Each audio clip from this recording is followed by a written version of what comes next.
नमस्कार, आप देख रहे हैं न्यूज भारत 24 और मैं हूं आपके साथ अजय झा। हाजिर हूं देश प्रदेश की 10 बड़ी खबरों के साथ।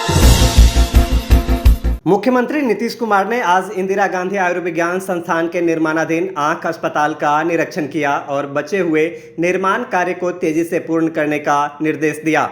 इस दौरान मुख्यमंत्री ने प्रथम तल पर जाकर OPD ward area, operation theatre room, general ward का निरीक्षण किया।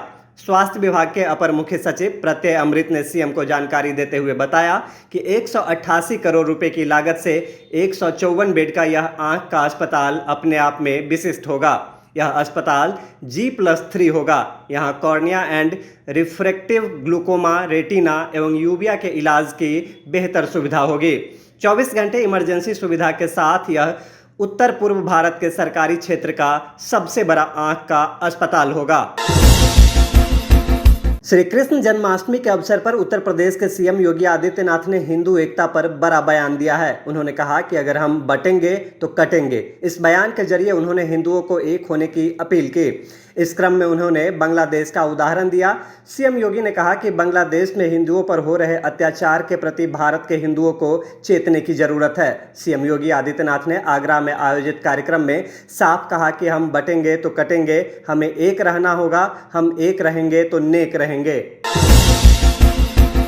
लद्दाख को लेकर के मोदी सरकार की ओर से बड़ा कदम उठाया गया है। गृह मंत्री अमित शाह ने ट्विटर पर जानकारी दी, जिसमें लद्दाख में जिन 5 नए जिलों को तैयार किया जा रहा है उनके नाम जांस्कर, नुब्रा, चांगथांग, साम और द्रास प्रमुख रूप से शामिल हैं। अमित शाह ने अपने पोस्ट पर इन 5 जिलों के नाम की जानकारी भी साझा की। उन्होंने कहा कि हर कोने से लद्दाख के शासन को मजबूत किया जाएगा, लोगों को उनके दरवाजे तक सरकारी लाभ पहुंचाया जाएगा। लद्दाख के लोगों के लिए मोदी सरकार कटिबद्ध है, उन्हें विकसित भारत के सपने में अग्रसर करेगी।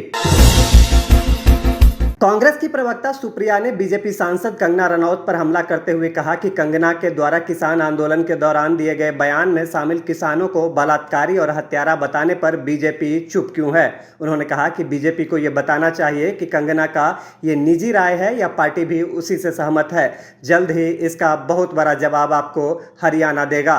बीजेपी की सांसद कंगना रनावत का कहना है कि इस देश के किसान जो अपने हक के लिए, अपने अधिकारों के लिए लड़ रहे थे, प्रदर्शन कर रहे थे, वो असल में बलात्कारी और हत्यारे हैं। इस बात को कहने के बाद बीजेपी बिल्कुल चुप है, सरकार कन्नी काटने की कोशिश कर रही है। लेकिन आज बीजेपी को और सरकार को यह साफ करना पड़ेगा कि क्या ये कंगना रनावत की राय है या यही सरकार का मत भी है। सरकार बच के निकल नहीं सकती है, नरेंद्र मोदी चुप नहीं रह सकते। क्या आपको भी लगता है कि इस देश के अन्नदाता, इस देश के किसान हत्यारे और बलात्कारी हैं? इसका बहुत बड़ा जवाब अभी आपको हरियाणा देगा, लेकिन आज आपको चुप्पी तोड़नी पड़ेगी। या तो इसका खंडन करिए, ये बयान वापस करवाइए, या यही आपका आधिकारिक स्टैंड माना जाएगा। अदरवाइज कंगना रनावत को कान पकड़ के माफी मांगनी चाहिए। दूसरी एक बड़ी बात उन्होंने कही कि ये जो प्रदर्शन हो रहा था इसमें विदेशी शक्तियां सम्मिलित थीं। अमेरिका और चीन ये प्रदर्शन करा रहा था। हर कोई जानना चाहता है कि क्या देश इतना कमजोर हो गया है कि बाहरी शक्तियां हमारे देश में अस्थिरता फैला रही हैं? क्या नरेंद्र मोदी की नाक के नीचे देश इतना कमजोर होता जा रहा है कि बाहरी शक्तियां आके यहां पर बवाल मचा रही हैं? और अगर ऐसा है तो यह बड़ा गंभीर मामला है। इस पर भी सरकार को अपना रुख, अपना मत साफ करना पड़ेगा, स्पष्ट करना पड़ेगा कि क्या जो कंगना रनावत कह रही हैं सही है, क्या विदेशी ताकतों की इतनी दखल है कि वो हमारे देश में अस्थिरता फैला रहे हैं। दोनों मुद्दों पर, अन्नदाताओं को हत्यारा और बलात्कारी कहने पर और विदेशी ताकतों के भारत में दखल पर, दोनों चीजों पर बीजेपी को भी और सरकार को भी अपना स्टैंड साफ करना पड़ेगा। नहीं तो यही वक्तव्य आपका आधिकारिक स्टैंड माना जाएगा। और क्यों नहीं माना जाना चाहिए? या तो कंगना रनावत जी से कान पकड़ के माफी मंगवाइए, उन्होंने गलत बयान दिया है, उन अन्नदाताओं के खिलाफ बोला है जो इस देश में हमेशा से मान्य और सम्मानित रहे हैं। अंत में मैं सिर्फ इतना कहना चाहती हूं, इस देश के अन्नदाता, इस देश के लोग आपको एक बहुत बड़ा पाठ सिखा चुके हैं। अब हरियाणा, महाराष्ट्र, जम्मू कश्मीर, झारखंड, हर जगह और सिखाएं। भागलपुर जदयू के बरबोले विधायक गोपाल मंडल ने एक बार फिर अपनी ही पार्टी के सांसद अजय मंडल और जदयू के अति पिछड़ा प्रकोष्ठ के राष्ट्रीय अध्यक्ष बुलो मंडल पर आपत्तिजनक टिप्पणी कर दी। यहां तक कि भागलपुर सांसद को काला नाग तक कह दिया क्योंकि उनका रंग सांवला है। विधायक जी यहीं नहीं रुके, उन्होंने बुलो मंडल को कमीना तक कह दिया। बुलो है गोरा और अजय मंडल है काला नाग। दरअसल बीरपुर विधानसभा के एनडीए कार्यालय में जदयू नेताओं की बैठक चल रही थी। गोपालपुर के विधायक गोपाल मंडल ने जब माइक अपने हाथ में थामा तो फिर कहां रुकने वाले थे।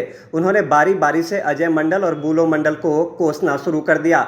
इतना ही नहीं, दोनों बड़े नेताओं पर आपत्तिजनक टिप्पणी भी करने लगे। गोपाल मंडल ने बुलो मंडल को गाली देते हुए कहा कि उनके ऊपर गोली चला था, हम उसके दुश्मन को मरवाकर एनकाउंटर लिखवा दिए थे, लेकिन वो कमीना क्या किया हमको ही नहीं पूछने लगा।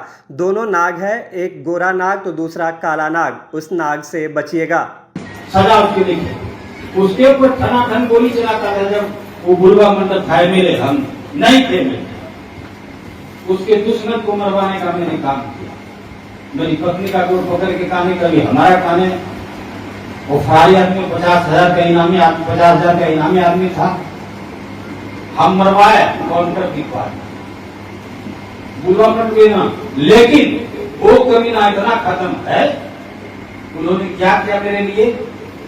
सब के विधानसभा में एमएलए मुख्य अतिथि मेरे विधानसभा में कुछ नहीं, बीरपुर में दे दिया होगा जो होगा। हमारे विधानसभा में नाम नहीं दिया, जो बिहार गवर्नमेंट का काम था उसमें भी शिलान्यास कर देता था। हमारा तबियत खराब, ये देखिए दोनों नाग है, एक गोरका नाग कोबरा, एक कर का नाग सला जहर। इस नाग से बचिएगा, बोटवा को दे दिए, उम्मीद मत पालिए, पालिए गोपाल मंडल से, पालिए इंजीनियर जो काम कर। हम फाइटर आदमी, अगर धरा जाए बात करते मुंडा छोड़ के जाएगा, समझ चलना। बुलवा से बोलता है कोई मुहिम थाप मारा, क्या वो जदयू का राष्ट्रीय अति पिछड़ा का राष्ट्रीय अध्यक्ष बना दे, किस्मार खान बन। तेजस्वी द्वारा बिहार की बदहाली के जिम्मेवार नीतीश कुमार को बताने पर बिहार सरकार के मंत्री अशोक चौधरी ने तेजस्वी यादव पर पलटवार किया है। उन्होंने कहा कि किस हाल में नीतीश कुमार को बिहार मिला था यह सबको पता है। तेजस्वी को अर्थशास्त्र का क ख ग घ सीखना चाहिए। लालू प्रसाद यादव के शासनकाल में बिहार में क्या था वह याद कर ले। बिहार का विकास दर देश के विकास दर से ज्यादा है। पिछड़ा अति पिछड़ा अल्पसंख्यक का बजट कितना था और अब कितना है। तेजस्वी पढ़ ले, पढ़ने में उन्हें दिक्कत है तो किसी दूसरे से जानकारी ही कम से कम ले लें कि किस तरह बिहार में व्यापारी, डॉक्टर और बिजनेसमैन भाग गए थे लालू यादव के शासनकाल में। किन हालातों में तेजस्वी जी को पहले पूरी बिहार की राजनीति का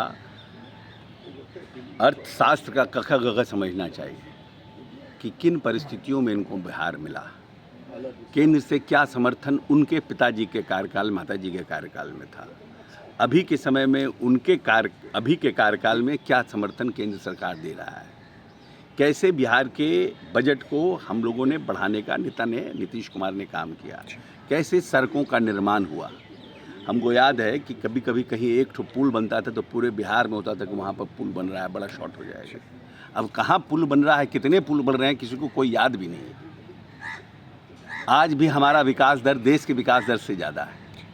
हमारा पर कैपिटा इनकम जो इनके पिताजी माताजी के कार्यकाल में था और अभी का पर कैपिटा इनकम निकाल लीजिए। गेहूं, धान और मक्का के उत्पादन उस समय कितना होते थे, अभी कितना होते हैं वो निकाल लीजिए। सिंचित भूमि उस समय कितनी थी, अभी कितनी हुई है वो निकाल लीजिए। बिहार का बजट उस समय कितना था, अभी कितना है वो निकाल लीजिए।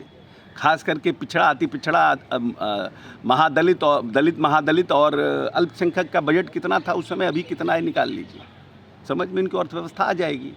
तो पढ़ भी लें, दिक्कत तो है पढ़ने में, लेकिन पढ़ना चाहिए, पढ़ना चाहिए, कम से कम किसी से पढ़वा के ही समझना चाहिए।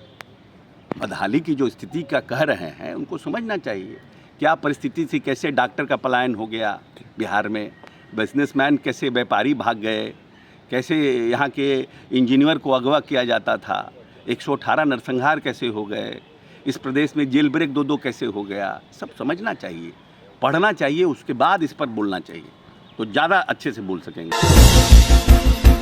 पटना के बापू सभागार में जनसुराज का ऐतिहासिक महिला संवाद आयोजित किया गया, जिसमें पूरे बिहार की हजारों महिलाएं शामिल हुई। सभा में जनसुराज के सूत्रधार प्रशांत किशोर ने उनसे वादा किया कि अगले चुनाव में जनसुराज कम से कम 40 महिलाओं को जिताकर विधानसभा भेजेगा। प्रशांत ने कहा कि आपको संसाधन मैं दूंगा, आपको राजनीति के गुण भी दूंगा, आप डरिए मत, अपने भाई प्रशांत किशोर पर भरोसा कीजिए। इसके साथ ही प्रशांत किशोर ने महिलाओं से वादा किया कि आपका भाई प्रशांत किशोर 2025 में छठ के मौके पर यह सुनिश्चित करेगा कि आपके पति बेटे को रोजगार के लिए बड़े शहर नहीं जाना पड़े। उनके लिए बिहार में ही 10 से 15 हजार रुपए की रोजगार की व्यवस्था करेंगे। जो हमको आपको देना है उसकी पहली घोषणा कर रहे हैं। आपके बीच से, यहां सभागार में बैठे हुए लोगों के बीच से जो आगे बैठे हैं वो भी, और जो हमारे साथ मंच पर बैठे हैं वो भी, एक नहीं, 2 नहीं, 10 नहीं, आपके बीच से 40 महिलाओं को विधानसभा में जिताकर अगले साल भेजेंगे। कितना? जोर से बोलिए। 40 महिलाओं को विधानसभा में भेजने का ठेका आपने भाई बनाकर अपने भाई को दे दिया। कोई समानता की बात नहीं हो सकती है। आपको समानता तभी होगा जब आपको आर्थिक आजादी हो, आप अपने से पैसा कमा सकें, अपना खर्चा खुद चला सकें, बेटे और पति पर, भाई पर मुंह न देखना पड़े, इसकी व्यवस्था जनसुराज कर रहा है। इन दिनों रजौली अनुमंडलीय अस्पताल की व्यवस्था सिस्टम की कुव्यवस्था का दंश झेल रहा है, जहां बिजली के अभाव में डायरिया पीड़ित मरीजों का इलाज मोबाइल की रोशनी में किया जा रहा था। कुव्यवस्था देखकर ऐसा कहा जा सकता है कि अनुमंडलीय अस्पताल की व्यवस्था सिस्टम के भ्रष्टाचार की भेंट चढ़कर खुद वेंटिलेटर पर है, जिसका शिकार अनुमंडलीय अस्पताल में भर्ती मरीज ही नहीं बल्कि अनुमंडल अस्पताल में तैनात चिकित्सक भी हो रहे हैं। ऐसा ही वानगी दिखी बीती रात देखने को मिली, जहां डॉक्टर चैम्बर सहित पूरा अस्पताल परिसर लगभग 1 घंटे से अधिक समय तक अंधेरे में डूबा रहा। मजेदार बात यह है कि बिजली कटने के बाद अस्पताल परिसर में रोशनी की आपूर्ति के लिए अस्पताल परिसर में एक बड़ा जनरेटर की व्यवस्था की गई, लेकिन उसमें तेल नहीं रहने के कारण अंधेरा छाया रहा। ड्यूटी में तैनात डॉक्टर टॉर्च की रोशनी में मरीजों का इलाज करते रहे। बेगूसराय में गंगा नदी में बढ़े जलस्तर के पानी में स्नान करने के दौरान एक आर्मी का जवान डूब गया। फिलहाल एसडीआरएफ की टीम के द्वारा उसकी खोजबीन की जा रही है। घटना मटिहानी थाना क्षेत्र के रामदिरी लभरचक गांव की है। बताया जाता है कि गंगा का जलस्तर बढ़ने के बाद गांव के बीच में पानी आया हुआ था और इस पानी में रामदिरी लभरचक गांव निवासी शैलेश सिंह का पुत्र आर्मी जवान सोनू कुमार अपने 2 साथियों के साथ स्नान करने के लिए गया। इस दौरान उसके 2 दोस्त स्नान कर निकल गए, लेकिन वह गहरे पानी में चला गया, जिससे डूबने से उसकी मौत हो गई है। फिलहाल एसडीआरएफ की टीम और स्थानीय गोताखोरों के द्वारा आर्मी जवान सोनू कुमार की तलाश की जा रही है। बता दें कि सोनू कुमार 2016 में आर्मी में सिपाही के पद पर बहाल हुआ था और वर्तमान में सोनू लद्दाख में कार्यरत था और 16 अगस्त को छुट्टी पर अपने घर लौटा था। मोबाइल पे सूचना मिला था लभरचक निवासी सोनू जी जो भारतीय सेना के जवान थे और वो छुट्टी में घर आए थे। आज अपने घर के पास ही तैरने गंगा स्नान करने के लिए और इस स्नान के क्रम में वो डूब गए। अभी तक लाश बरामद नहीं हुआ है। हम लोग एसडीआरएफ की टीम आ रही है, लगता है पहुंच रही है।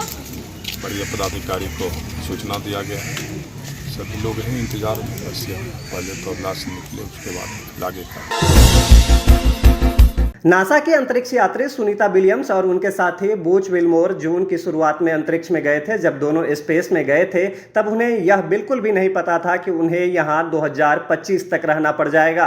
हालांकि वह यहां अलग अलग एक्टिविटी में हिस्सा भी ले रहे हैं। अन्य अंतरिक्ष यात्रियों के साथ उन्होंने खेल खेला।